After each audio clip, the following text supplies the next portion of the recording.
All right, everybody. Welcome to this edition of the Brett and Ethan podcast. We've had a great couple of days out here at the Brett and Ethan companies. Did a big event last Wednesday at the district in Ogden, standing room only. Ethan, we had to bring in some chairs from the concession area to get a few extra bodies in there who showed up late. So it was fun. We had, I think, over 120 people there. Yeah, it was fun. Um, we don't necessarily like to tell people that they have to go because it's full, but we were pretty darn close. We Hmm. had to get some extra chairs, and we had some standing room only, and so that's exciting that there's enough excitement about this message. And I think as we talk today with some of the articles and things that we're going to be chatting about of why this message is so important and why it's resonating with so many people.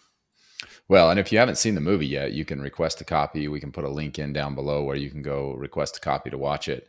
It's people love it. We get 4 and 5 star reviews on every single time that we play this thing, and we've played it in. It's played over I think 100 or close to 100 different locations across the country. So it's getting out there, and people are enjoying it. So anyway, what came out of that is always interesting. It's interesting to talk to the people who come to watch the film. And I know you had an interesting conversation with somebody who the idea of actually creating his own pension really resonated with him, which is one of the things that we talk about in the movie. That pensions are gone, and you just really, for the most part, can't depend on those from any private sector employer. If you're, and that's one of the reasons why people go to work for the government, right? They're like, oh, I just want the benefits. I like the benefits. Yeah, it's definitely one of those things where we actually went down the rabbit hole of even studying pensions and how strong they are, and in some cases, depending on what who's backing it, being a city or a state government, where they may not have the strongest financials, and there have been case studies of corporations unraveling their pension, and people who thought that they were going to get that don't. And Hmm. so, most of the people, obviously, the term retirement deception speaks to those who are closer to retirement. And unfortunately, that's when people start to think about retirement when they actually start to retire. And our intent with this is we're okay with people who are younger to watch, because why not start earlier, right? The money that you save in your 20s and 30s and 40s, it's going to be that money that will allow you to retire. And how you actually implement that is part of the decumulation strategies that we talk about, meaning you want that money to last for the rest of your life. Anyway, I had a call this morning actually with one of the gentlemen who came. His parents registered and they invited him to come. And he is 37, and he's like, I'm kind of odd that I'm thinking about retirement now and I want to put things into place. So, and here was his driving motivation. He's like, my grandfather's 75 and he still has to work. And so Wow. Okay. his motivation was, he spent a lot of his money. He didn't get himself in a spot where he could retire, and so he's still working. And so that's kind of his mindset, is like, okay, I want to actually start to have a plan for retirement now. And I thought that's great. So we had a conversation, and then I said, okay, well, what are you doing? And he said, well, I've got a 401k and I'm adding to that, and he's getting match, and that's, he's getting 100% free money, and that makes sense, and we understood that, and he's going to keep doing that. And I said, okay. So he came to the movie. What enticed you to talk to me? And he said, well, I work for a company that the people that have retired recently, with probably 5 years ago or later, they had a pension, and they're retiring with that pension now. Me and anybody else who comes onto the company, that pension is gone, they're no longer offering it. And he's had conversations in the lunchroom and with other people, whether the people who are retiring with that pension, they're kind of excited because they're going to maximize their social security, and they're going to have this pension in addition to the 401k that they can actually receive. And so I'm like, okay, so you're saying you actually would like to have a pension? And he was like, yes, I would. I can see how these other people, how happy it can make them, and how they can get that guaranteed income, and it's something that they can count on. And so we went through the idea of, okay, is it possible, you being younger, to actually start the process to actually use some of the strategies that we talk about in the retirement deception to build yourself an opportunity that you can have something that acts like an actual pension? And the answer is yes. And so we went through that and we talked through that, and it was a really great conversation for someone who was younger. And that's something that I'm doing also in my end, where in the movie we talk about, hey, we have other assets, but I've got this bedrock foundation of things where I'm building out that foundation. So when I actually decide that I want to retire and not receive income coming in, I can turn some of those assets on and get income, and it can act like a pension, giving me a guaranteed income stream for the rest of my life. Well, this idea was something that Robert C. Merton, who's a Nobel Prize winning economist, and we shared the screen with him in the Baby Boomer Deception movie that we produced. He says it in a really kind of colloquial way. He says, "Everybody seems to love a pension," and he says, if you were to recommend to somebody to call up their pension and tell them they don't want the money anymore, what do you think they would say? Like, are you crazy? That money is the best money they get. And we do talk a little bit about grades of income in our philosophy. There's the MITPG score, which is the market, inflation, taxes, passive guarantees. So those are all the five kind of elements of the score. And if you can score high on all of those, that's good money, right? That's the best money you can get, and that's what he talks about in terms of pensions. And so uh, everybody seems to love a pension. And so if you can create that for yourself rather than relying on the federal government, which is basically, federal or state governments are kind of the only places to go anymore. Even a big company like Kimberly Clark, doing away with those, then why wouldn't you? Why wouldn't you do that for yourself? Nobody else is going to do it for you. You might as well do it for yourself. Yeah, see, with him, he was pretty much given the 401k option. And so Mm, that's what, if you can say he was spoon fed, force fed, however you want to say that. It's like, here's your retirement option, and you've got a couple of things that you can pick from, and here you go. And so now he's left with, and we talk about this quite a bit, where now all of the education and all of the risk now comes upon us to have to make those decisions. And so many people are putting pretty much all of their assets at risk. mm, Even when you're younger, there's nothing wrong with having a portion of your portfolio not a risk, right? Something that you don't want to lose and have go backwards, but can go up. And then at some point can actually create an income stream for you. And I think that's the shift that I had years ago. And he started to have. He saw the movie and he saw that shift. He's like, I saw that. And that's what I really wanted because I heard my other counterparts talking about it and now I don't have it. And so how mm. do I get it? Right. Well, what's interesting you brought that up is one of Robert C. Merton's papers. I literally have it right in front of me right now. I was reading it over the last couple of days. He uses an example of all of his brilliant colleagues at MIT. He's like, take my brilliant colleagues at MIT. They have 150 IQ, and he says they're PhDs and nanotechnology experts. And if you put them in charge of their own retirement, what happens? Like, these are the smartest people on the planet. And he says that they fail. They don't know what to do because they're not retirement experts. And so what his example is, you can take the smartest people in the world and they still don't know what to do about their retirement.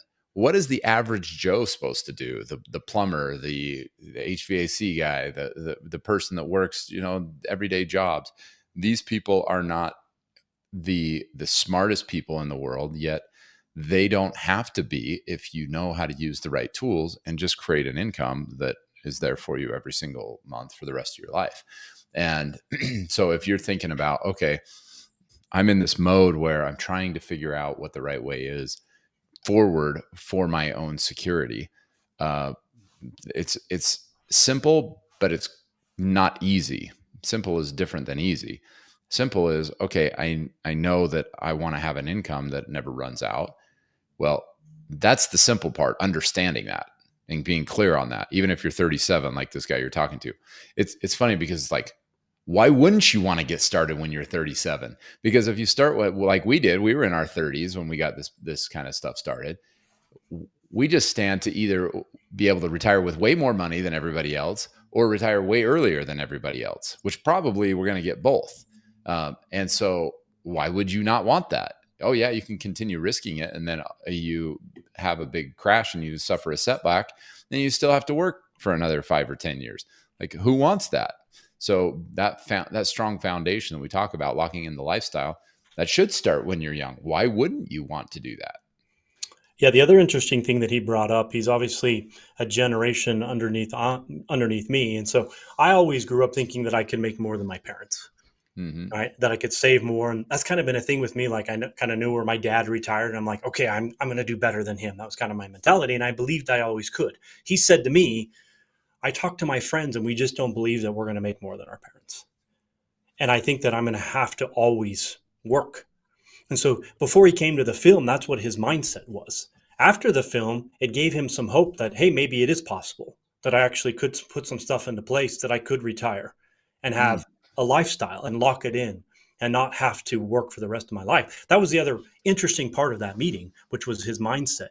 And that's not only was him, but it was, I guess the other thing that was really interesting is like, all of my friends, we have these conversations and this is what we think. Yeah, that is interesting to hear that younger guys and gals in the 30s are actually talking about this kind of stuff because and maybe the angst in the economy is forcing this issue where it's like you can't buy a house the way you used to be able to. Like, you can't just uh, go put your money somewhere and expect it to go up. There's a lot of uncertainty. So, you know, my experience at the event on Wednesday, one of the people that came up and talked to me was an older lady, and I think she's in her late 60s, maybe going on 70, and she's getting divorced. She says it's going to be finalized in about 30 days. And she's like, I need to figure out what I'm doing. Um, she has a nice portfolio. So, a couple of things. Number one, we want to make sure that she's protected so somebody who is unscrupulous doesn't come in and take advantage of her. That's number one. Number two, can we make sure that she has some certainty in her life? And that's one of the words that I love the most, is this certainty. That encompasses a lot of what I think people are looking for is, peace of mind and guarantees, and all of those things kind of come together in this one word, certainty of, I'm going to be able to maintain my standard of living. And so she talked to me for probably 10 to 15 minutes after the event, talking about how she's concerned about taxes. She wants to talk to somebody about what she can do after this divorce is over. And so there's a lot of uncertainty at this point in her life. And so it's just kind of, okay, well, what can you do to make sure you can take market risk out of your equation? And that can give you some certainty as well. But, we can talk all we want about, market versus annuities. What's interesting is that the biggest asset manager in the world right now is now on the annuity train. BlackRock published 2 papers in the last little while talking about the virtues of annuities and how they actually improve portfolio performance. And so a lot of times we run into these high rollers. They think they're so smart. They've got 4, 5, 6 million dollars in real estate, and they're like, oh, I'm set. I'm good. I'm good. And it's like, oh, really? Are you?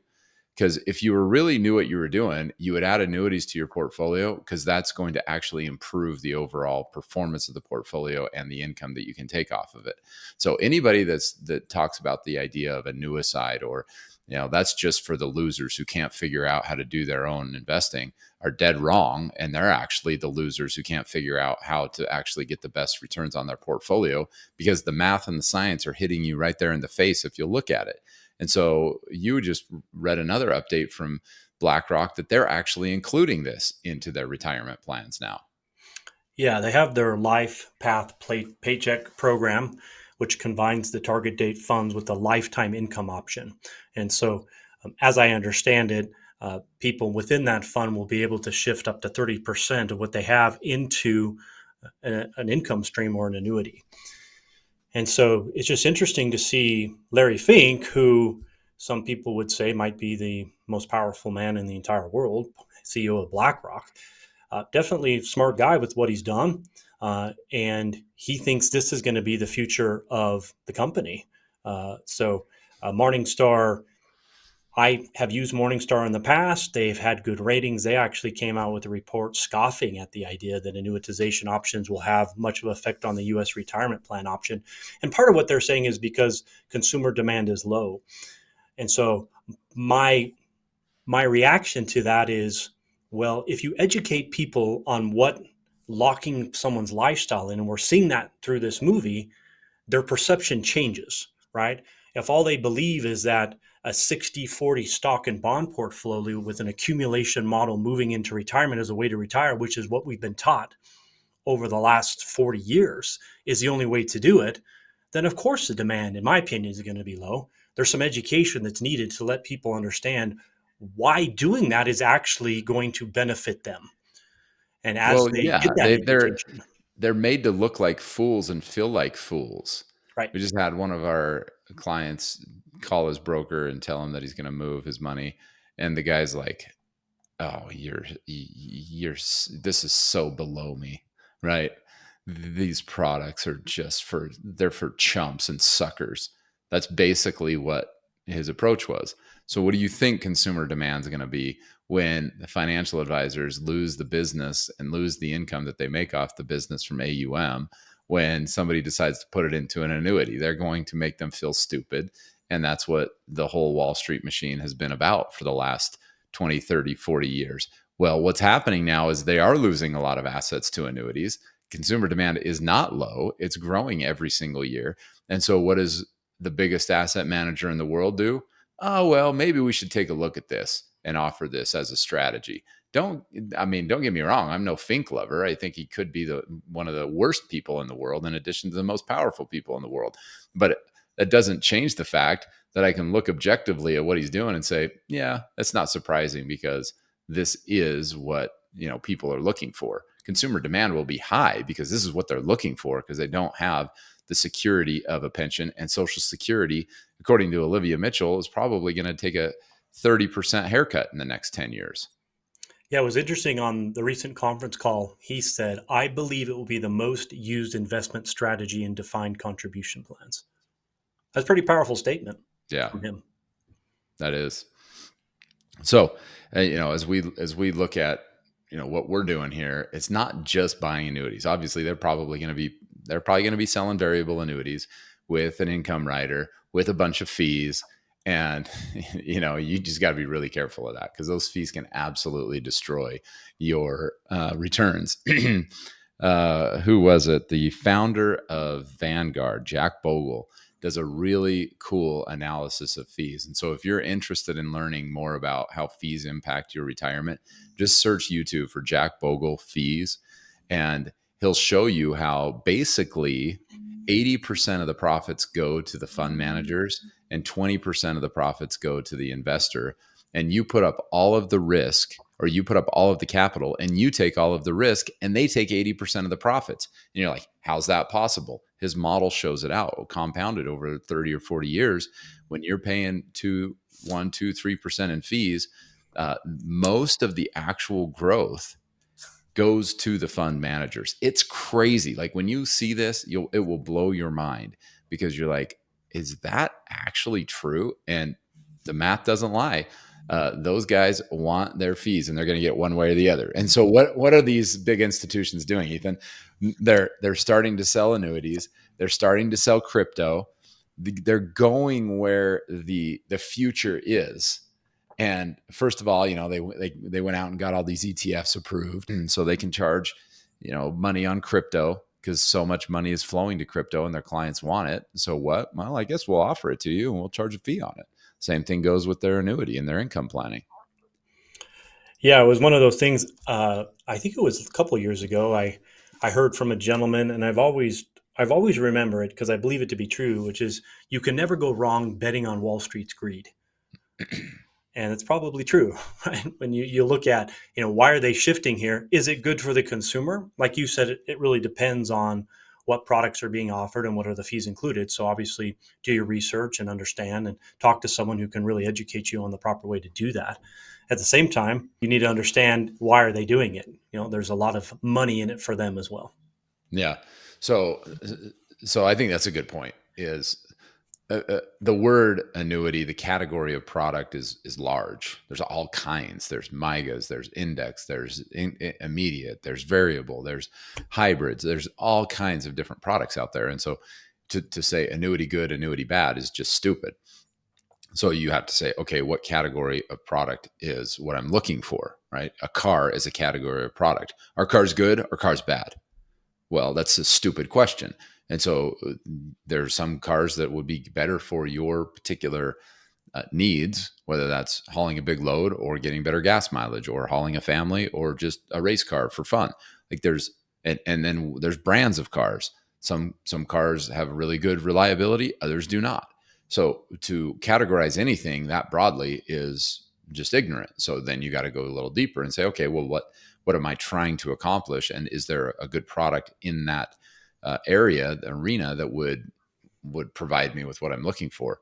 And that's where you get into, okay, there's different types of annuities, and then it's a matter of calculating what is the best use of my money, because in our system there's three buckets of money. There's the sleep, spend, and give. And so you think about sleep, what's the amount of money you want in the bank account to make sure that you can sleep at night? When you log into your bank account and you see X dollars in there, you're like, okay, I'm good. For everybody, that's probably different. That's the sleep money. That's the emergency fund money that some people would rely on. On the other end, there's give. How much do you want to give to your heirs? And a lot of people don't have enough to really make that a priority. They're kind of like, well, I need to take care of myself. My kids are doing fine. So that's where a lot of people I talk to fall into. If you've got less than 5 million, then the give category might not be as big. Uh, but if you've got over 5, then it's like, oh yeah, you're going to have plenty for your retirement, and there's plenty to give to somebody else.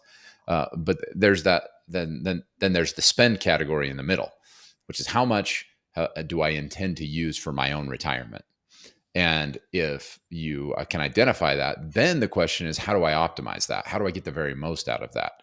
And that's where no just annuity product or target date mutual fund or stock bond portfolio setup can actually optimize that without what we call income calibration. We created this where you actually do millions of calculations to figure out what's the right balance of money in, say, your 401k or your IRA versus what the amount that you're putting into a annuity income stream that can increase over time. And so you need to have that analysis done. If you haven't, then don't just go buy an annuity. Get an analysis where you can actually see, okay, if I've got 750,000 in my spend bucket, how much of that should go into an annuity that can increase with income over time versus stay in the market for me to spend on the short term while my annuity defers and grows. And so there's a lot more to it than just, hey, let me go buy a product from some website somewhere for $200,000 or $300,000 or $400,000. Like that, I don't necessarily recommend.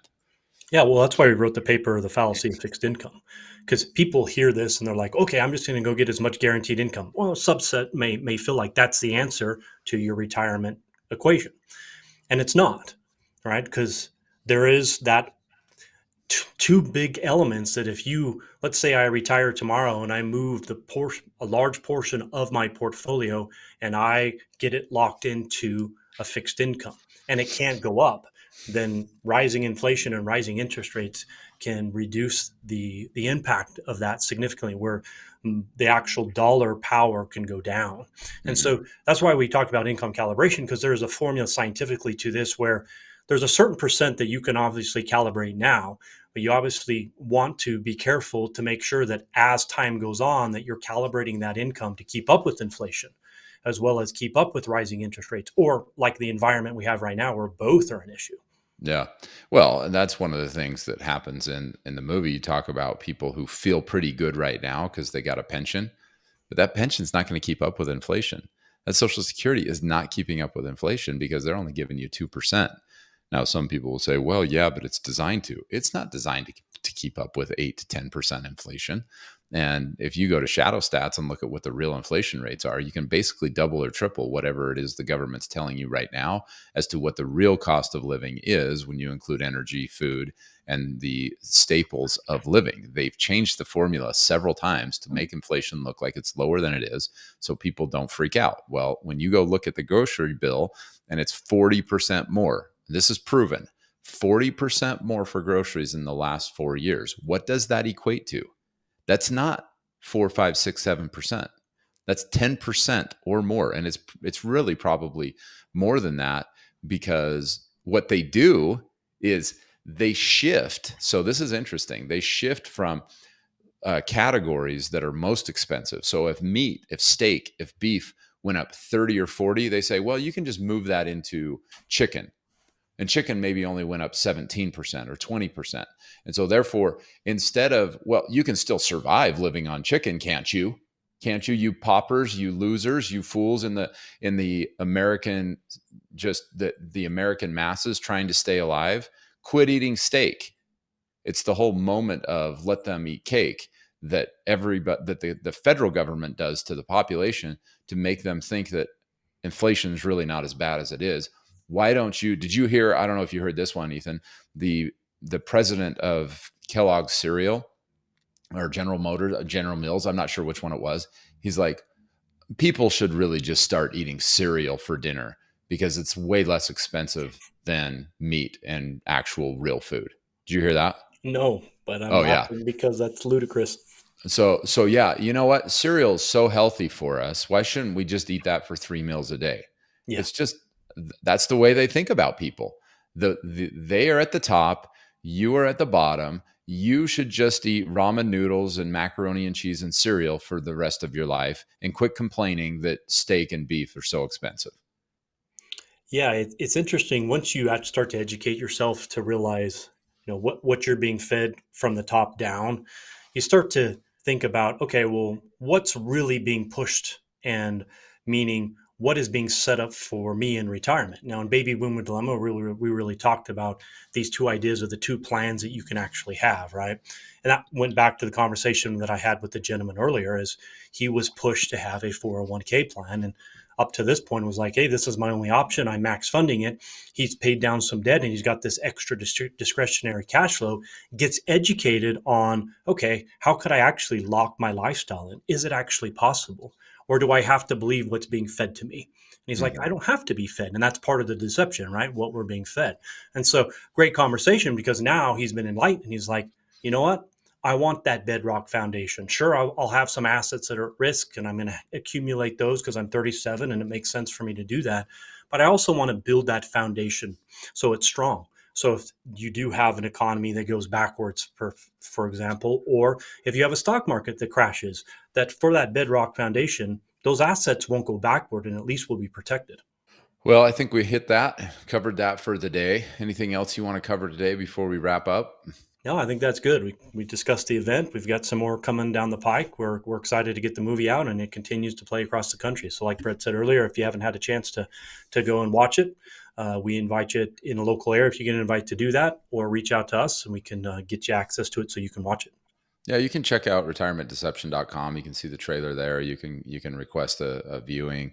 And if we bring one to your local market, we can let you know that, or you can watch it online. There's a couple different options there. But anyway, that's it for us for today. Thanks for watching. We'll talk to you soon.